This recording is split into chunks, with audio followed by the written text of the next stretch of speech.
Welcome to the show that takes up no more than 5 minutes of your time, but could help you gain massive real estate knowledge. It's 5 Minutes in Real Estate with best-selling author Shane Willis.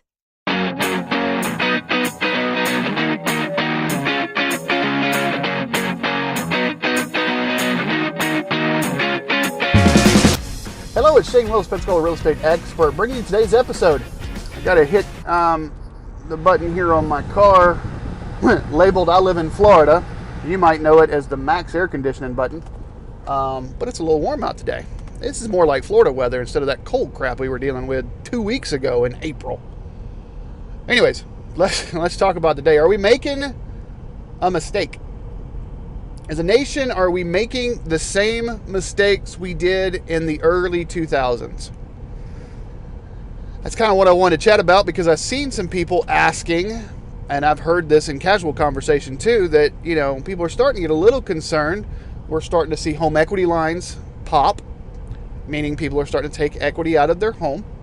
You're starting to see people sell homes for a profit and buy a bigger home, ergo a bigger mortgage. So everybody's asking, are we making the same mistakes we did in 2004, 5, 6, at the boom?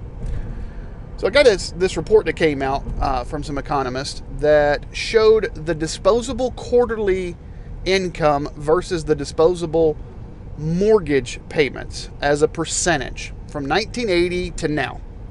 Meaning, what's your disposable income and how much you're paying on a mortgage. And it was funny how that chart worked. We looked at 1980, it was 4.5%.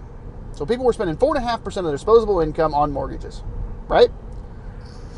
Now, in the boom, when anybody and everybody could get a loan, if you were working at McDonald's and you had a 720 credit score, you could probably own 10 investment properties. You had no business owning 10 investment properties because, you didn't know what you were doing. You were doing no money down. The mortgage was due. Remember that part where I said you're working at McDonald's? You're working at McDonald's, and you're not always going to be 100% rented. And what happens if the air conditioner goes out or, an expense happens? I'm buying a property right now, a rental property. I'm negotiating to buy it anyways. And going into it, I know that I got to put 20% down and I got to put a new roof on it. It's one of the reasons I'm getting it a little cheaper is because it does need a new roof.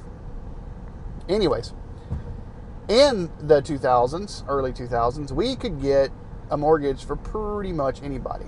So at that point, 2006 was when the data point hit. It showed that the disposable income to mortgage ratio had spiked from, remember, it was 4.5 in 1980. 2006, it was 7 3/4 or 7.8.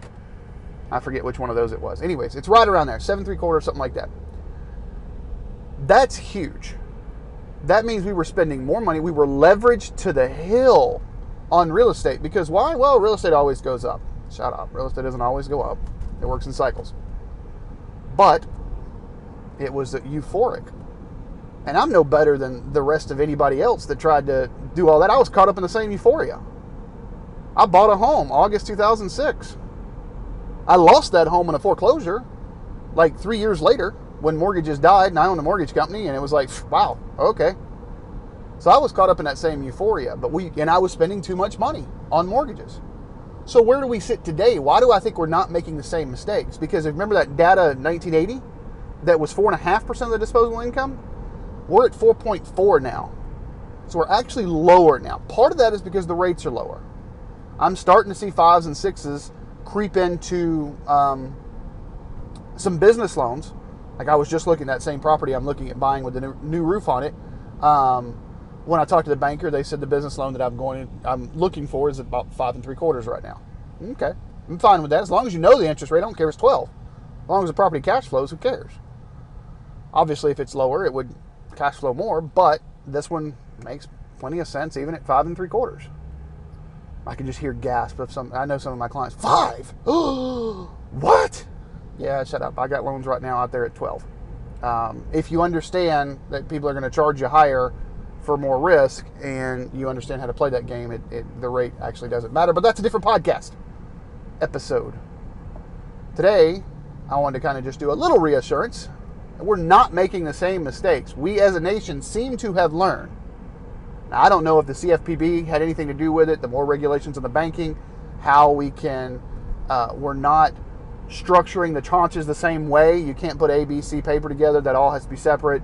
There are certain rules that did come out of that. So we have learned. But also, our disposable income per our mortgages ratio on a quarterly basis. And if you guys are getting the tips and tricks, you'll see the graph. And I'm going to put a link to the economic report that I got all this information from, so you can see where I'm looking at. We are still back into 1980 range as far as the percentage is concerned. We are nowhere near that 7 3/4 that we were in 2006. So, yes, the economy is doing well. Yes, real estate is rising in value, and that has something to do with supply and demand. If you want to listen to, it's like 10 or 12 episodes back, I talked about that, why it's continuing to rise and why it's going to continue to rise.